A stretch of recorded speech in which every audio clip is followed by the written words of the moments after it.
안녕하세요. 조태자 탭입니다. 오늘 영상의 주제는 부산 경남 부동산 8월 말 현 시점 좋은 투자처 6곳을 알려드립니다 라는 제목으로 영상을 촬영해 보도록 하겠습니다. 조태자 TV 컨텐츠는 이렇게 7가지로 계속 진행이 되고 있고, 오늘은 부동산 시황과 불인이 기초 강의 실전 강의 편이 되겠습니다. 본 영상을 보시기 전에 사전 알림을 알려드리는데요. 본 영상에 제가 이제 말씀드리는 투자처와 현재 흐름상 투자하기 좋은 곳이라고 말씀드리는 내용을 그 내용으로 100% 하시지 마시고 본인의 이제 생각과 투자관에 맞춰서 무리하지 않게 투자를 하시기 바라겠습니다. 21년 8월 말에 지금 현재 시점에서 수도권의 부동산 풍경을 이제 보면요.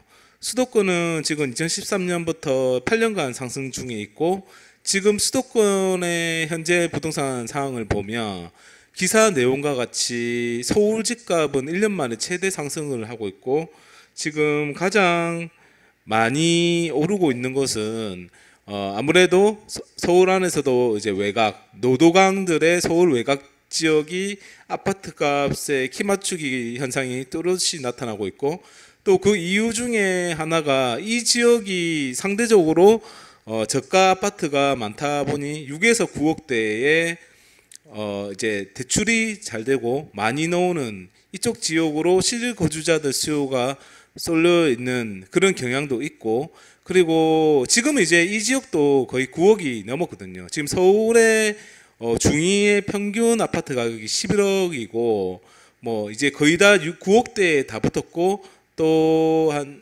10억 전후로 해서 이 지역도 많이 이렇게 형성이 되어 있습니다. 그리고 정부는 이제 집값이 고점이라고 하는데, 이렇게 얘기를 하는데, 이제 서울 빌라 평균 매매가가 한 달 새에 지금 28%가 올랐다는 기사도 있는데요. 아파트뿐만 아니라 아파트의 대체제인 이제 뭐 빌라나 오피스텔도 지금 오르는 현상이 지금 수도권에서 나타나고 있고요. 경기도 같은 경우에도 동두천이라든지 평택, 그리고 뭐 이쪽이 어떻게 보면 수도권에서 양주 이쪽도 지금 많이 오르고 있고, 약간 외곽이거든요. 외곽인데 그동안 상대적으로 좀 덜 올랐고, 덜 오른 쪽으로 계속 갭매우기가 꾸준히 몇 년간 진행이 되고 있습니다. 그리고 특징이 이곳 지역이 한번 오르기 시작하면 그동안 안 올랐던 그 이제 갭을 한꺼번에 메꿔버리는 특징이 있습니다. 그래서 이것을 장기적으로 계속 보고 있는 제 입장에서는 저평가 지역은 분명히 존재하고, 그게 언제 올라갈지는 알 수는 없지만 요즘 트렌드상 한번 올라가기 시작하면 급등한다. 이게 요즘의 트렌드의 핵심이라고 볼 수 있습니다. 이거 지난 영상에 제가 만들었는데 그냥 이게 이 내용을 지나갔더라고요. 일일이 이거 이제 수요 공급 곡선인데 일일이 제가 이거 그래프를 다 하나하나 이제 붙여 넣어 가지고 만든 거거든요. 그래서 이제 설명 안 드렸던 부분 다시 드리려고 하는데요. 요즘에 전국 부동산 상승의 이유가 뭐냐고 보면 규제로 공급 감소하는 그 이유가 가장 크거든요. 지금 이것은 이제 수요 공급 곡선인데, 이거 경제학 원론에 이제 나오는 내용인데요.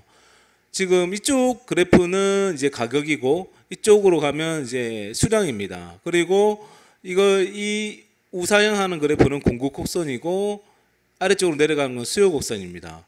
뭐 경제학 전공하신 분들은 뭐 다 아시겠지만 수요와 공급이 만나는 곳에 이제 가격이 형성이 되고 수량과 가격이 형성되는 겁니다. 근데 정부에서는 이제 공급을 하지 않고 수요를 계속 억제를 하려고 했어요.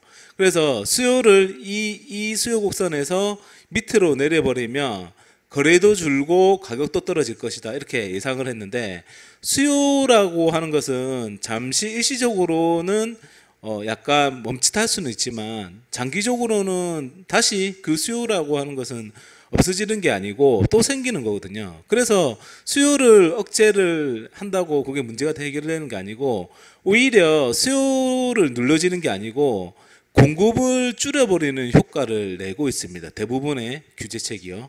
그리고 예를 들어서 지금 뭐 양도세 이제 다주택자들한테 양도세를 중과를 때리면 이제 다주택자들이 시장에 매물을 겁나서 많이 내놓을 것이다라고 했는데 오히려 양도세 중과 때문에 이제 양도세를 80% 낼 바에 차라리 자녀한테 증여를 하겠다. 아니면 다음 정권이 들었을 때까지 그냥 홀딩하겠다. 이런 식으로 해서 시장의 매물이 오히려 줄어든다든지 아니면 뭐 재건축 규제라든지 아니면 휴구 분양가 통제로라든지 이런 식으로 통해서 신규 분양이 계속 지연되거나 아니면 후분양으로 이제 지연이 되다 보니까 지금 시장의 공급이 이제 안 나오든지 아니면 더 지연이 되고 있습니다. 그래서 그런 대출도 지금 또 규제를 하고 있잖아요.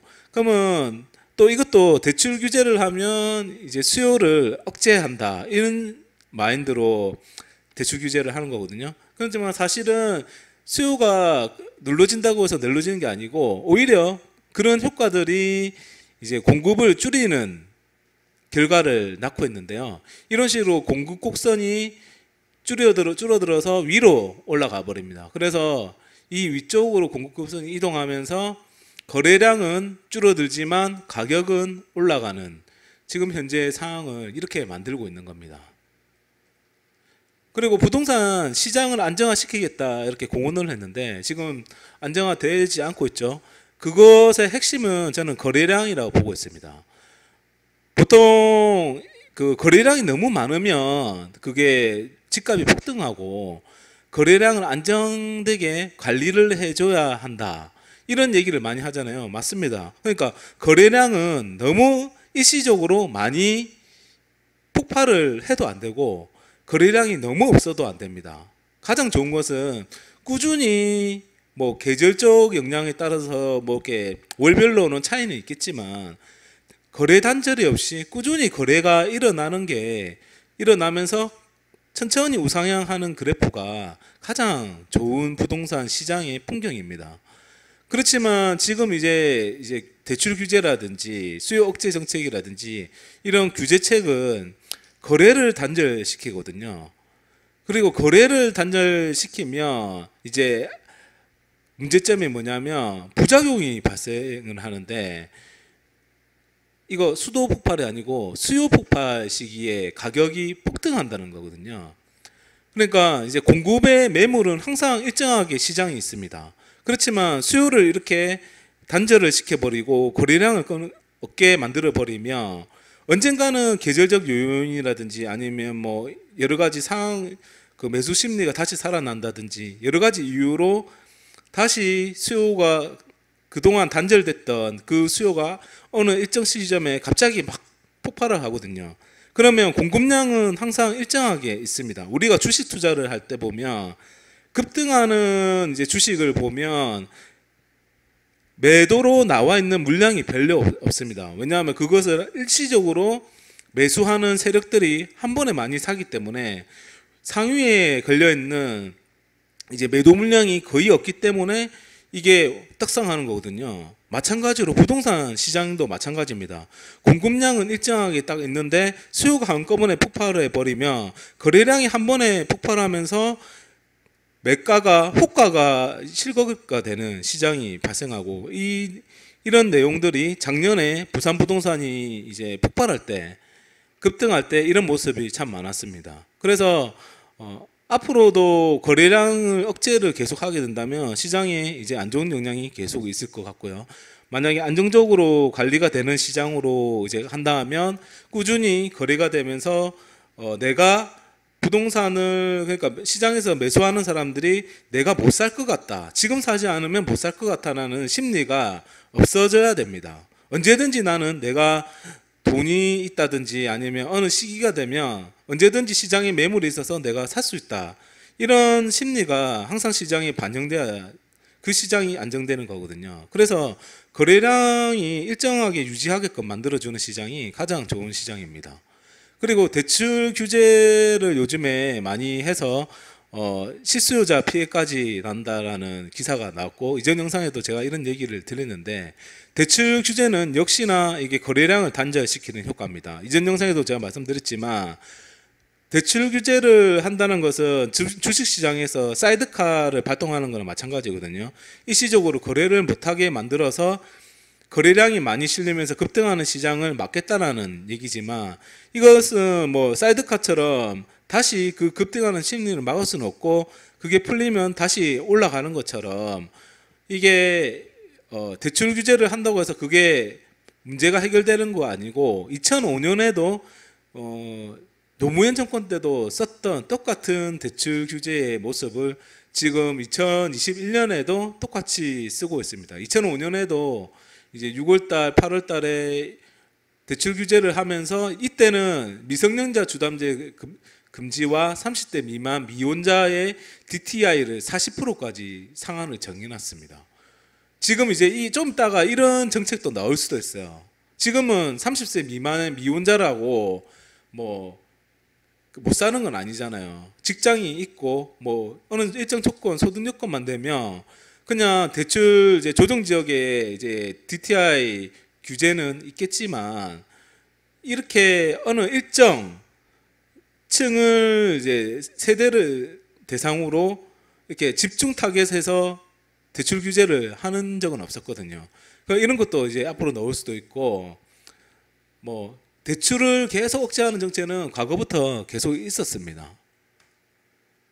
그러면 지금 시점에서 어떻게 투자를 해야 되느냐라는 말씀을 드려보자면, 지금 이제 수도권의 갭 매우기가 8년째 계속되고 있고, 지금 이제 투자를 보신다면 수도권보다는 저는 이제 부산 경남이 저평가이기 때문에 그냥 부산 경남에 투자하는 게 낫겠다라는 게 첫 번째 생각이고, 서울 중위 평균 아파트 가격이 11억 이상이고, 부산 같은 경우는 부산의 중위 평균 아파트 가격이 4억 이상입니다. 예전에 부산이 한참 올라갔고 수도권이 주춤했을 때 이 정도 갭은 아니었거든요. 그래서 갭 메우기는 그 시장 안에서도 이루어지만 전국적으로 갭 메우기도 계속된다는 겁니다. 그래서 서울이 올라가면 서울만 올라갈 수는 없고, 서울이 많이 올라가면 부산 안에서도 지역적으로 갭 메우기는 진행이 되고, 또 부산이 너무 오르면 다시 서울이 오른 것처럼 갭 메우기와 순환 매장은 꾸준히 지속되거든요. 어떻게 움직이냐면 저평가 지역으로 계속 올라갑니다. 그리고 부산 같은 경우에는 전세율하고 상승 기간으로 봐도 전세율이 서울이 55% 정도에서 왔다 갔다 하는데, 부산 같은 경우는 65%가 넘거든요, 평균이. 그래서 아직까지 전세율이 높은 편이고, 상승 기간도 19년부터 해서 지금 2년밖에 되지 않았습니다.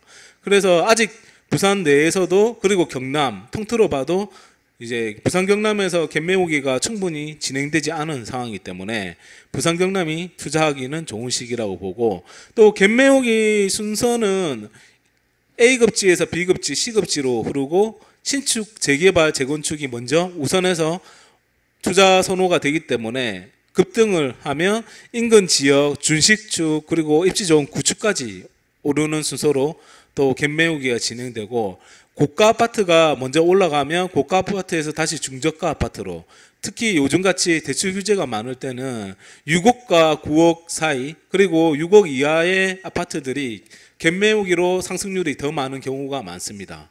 그리고 외곽까지 다 오르면 다시 A급지로 오르는 경우가 많습니다. 지금 수도권의 외곽이라고 하는 평택, 그리고 안산, 그리고 뭐 양주, 동두천 이런 데까지 엄청 급등을 했거든요. 이런 식으로 외곽까지 다 급등하면 다시 서울이 싸 보인다라는 이런 효과가 있습니다.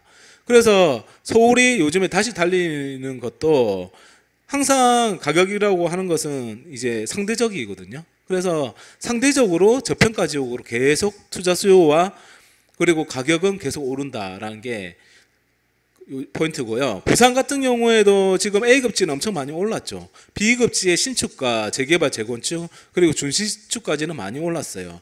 근데 B급지에서도 뭐 입지 좋은 구축이라든지 그리고 C급지의 대장 아파트라든지 아직까지 투자할 포인트는 많습니다. 그것은 다음 장에서 설명을 드릴 거고요.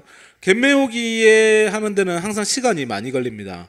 주식 같은 경우에는 저평가 지역으로 순환매가 엄청 하루 이틀 사이에 빨리 이루어지거나 아니면 시간 단위로 빨리 이렇게 시장에 반영이 되거든요. 그렇지만 부동산 투자라고 하는 거는 계약하는 기간도 있고 워낙 이제 그 투자 금액이 크기 때문에 시간이 좀 걸립니다. 그래서 상대적으로 저평가 단지는 항상 존재하고 시간이라는 것 때문에 항상 투자의 포인트는 존재하기 때문에 시간과 갭매우기는 항상 상대적 저평가를 만든다라는 걸 명심하시면 되겠습니다.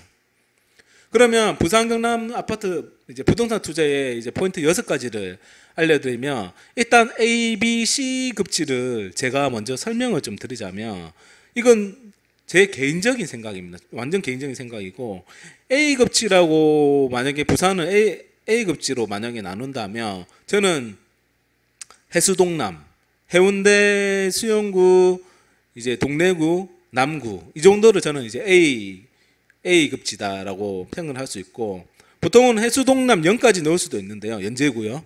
근데 저는 이렇게 나누겠습니다. 왜냐하면 연제구와 비슷한 급의 이제 구는 제가 생각하기에는 부산 진구랑 이제 금정구거든요. 근데 이것을 또 이 모두를 A 급지로 넣기에는 애매하기 때문에 저는 이제 B 급지로 연제구랑 이제 금정구랑 부산 진구로 이렇게 넣고요. C 급지는 이제 언급된 이 지역 말고 나머지 구로 이렇게 나눌 수 있고 그다음 만약에 A, B, C, D 급지로 만약에 나눈다면 A 급지, B 급지는 아까 말한 그거고 만약에 C 급지는 그럼 북구나 뭐 강서구, 뭐 서구 뭐 이런 쪽이 되고 D 급지는 나머지 구 이런 식으로 나눌 수도 있겠죠. 그렇지만 오늘 얘기는 그냥 A, B, C 급지로만 나누겠습니다. 그러면 첫 번째는 A 급지 안에서도 상대적으로 저평가 단지가 있습니다. 해수동남 안에서도 거의 대부분의 아파트들이 급등을 했지만 아직까지 오르지 않은 단지들이 많습니다. 그래서 그 동네에 살았던 이제 원래의 실거주자들은 아직까지 안 오른 단지를 많이 알고 있습니다. 그래서 상승가는 달라도 일정 원래 그 아파트와 여기 아파트의 그 인근 단지의 그 갭이 있습니다. 그 올라가는 가격 차이는 다를지라도 그 사이의 갭 비율은 장기적으로는 따라간다는 얘기입니다. 그래서 만약에 인근 단지의 아파트하고 이 단지 아파트의 가격 차이는 그렇게 많이 안 났다 생각을 하시면 그 옆에 단지가 인근 단지가 많이 올랐다. 그러면 언젠가는 이 단지도 그 옆에 단지 시세대로 따라 올라가거든요. 그런 식으로 내가 사는 곳을 비교해서 먼저 A급지 안에서도 아직까지 저평가 지역을 꾸준히 한번 찾아보시면 뭐 아직까지 저평가 단지는 찾을 수는 있는데 다만 이제 소형 단지, 소형 아파트 같은 경우에는 뭐 아파텔이나 이런 곳들은 조금 투자에 조심해야 됩니다. 왜냐하면 이런 곳은 수요가 한정되기 때문에 수요가 한정된 적이라서 이제 복불복이고 또 비역세권 구축 같은 경우에도 약간 그 상승장이 말기까지 가야 상승하는 경향이 있기 때문에 구축을 투자를 하실 때는 저는 가능하면 이제 역세권을 투자를 하시라고 말씀드립니다. 그리고 두 번째는 상승장에서는 보통 이제 84제곱미터라고 하는 이제 30평대 이제 국민 평형수가 먼저 시세를 올리면서 올라가고 그 이후에 이제 소형 아파트나 아니면 대형 아파트가 올라가는데요. 근데 이것은 이제 지역별로 소형 아파트가 귀한 곳이 있고 수요가 많은 곳이 있고 대형 아파트가 귀하고 수요가 많은 곳이 있습니다. 이런 것들은 이제 따로 이제 지역별 분석을 통해 가지고 소형이 귀한지 대형이 귀한지를 분석하신 다음에 대형이나 소형이 저평가인 상태는 이제 그런 지역을 찾아서 투자하는 방법이 있고 특히 대형 같은 경우에 희소성이 많은 동네면 대형이 그동안 오르지 않았으면 대형에 투자하기도 좋은 타이밍입니다. 그리고 세 번째는 C급지의 입지 좋은 갭 적은 구축이라고 할 수 있는데 C급지 중에서 지금 이제 부산의 평균 이제 아파트 가격이 4억밖에 안 되는 이유는 이제 C급지의 아파트들이 이제 상승을 하지 않았었거든요. 아직도 C급지의 이제 구축 아파트는 1억 미만인 공시지가 1억 미만인 아파트들이 아직 많습니다.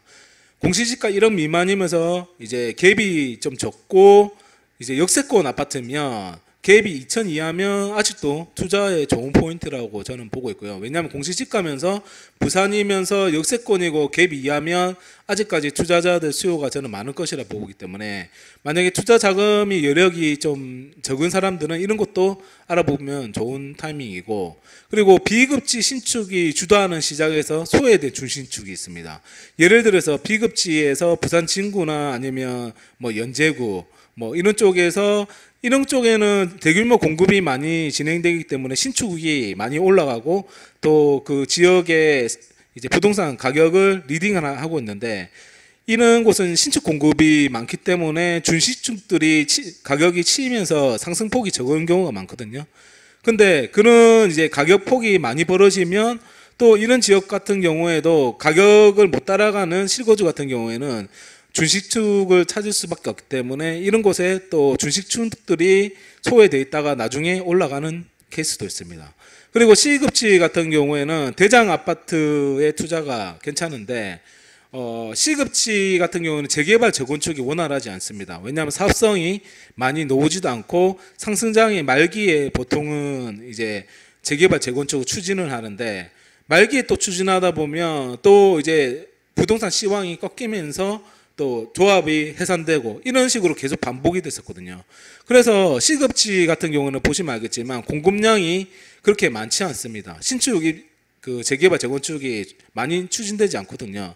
그렇기 때문에 입지가 좋은 대장 아파트, C급지 대장 아파트는 그 지역의 실거주와 투자의 수요가 계속 많이 있습니다. 그래서 이런 것들은 나중에 이제 슈팅이 나올 수도 있고, 수도권 같은 경우에도 신축 공급이 적은 지역 같은 경우에는 입지가 상위 입지보다 더 오르는 역전 현상이 일어나는 곳도 많았습니다. 예를 들어 가지고 뭐 저기 용인 수지 같은 경우에는 신축의 대장 아파트가 뭐 15억 이상도 가기도 하는데, 그 가격이면 서울의 아파트의 신축을 살 수도 있는 가격이거든요.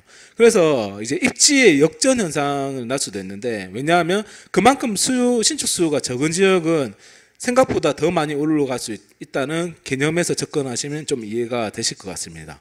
마지막으로 경남 부동산은 이제 수도권 말기에 경기도 외곽 급등 사례로 보시면 이해가 가능하신데, 경남 부동산도 부산이 중반기 이상의 상승 사이클에서는 경남도 이제 본격적인 상승이 시작하는데, 서울 상승이 많이 됐을 때 경기도가 주도를 해서 상승을 한 것처럼 경남 부동산에도 경남의 주요 도시 같은 경우에는 이제 공급량도 지금 적어지고 있는 시점이기 때문에 김해나 양산, 진주, 밀양, 거제 등의 주요 도시 같은 경우에는 지금 투자로 보기에도 좀 좋은 시점이다, 이렇게 말씀을 드립니다.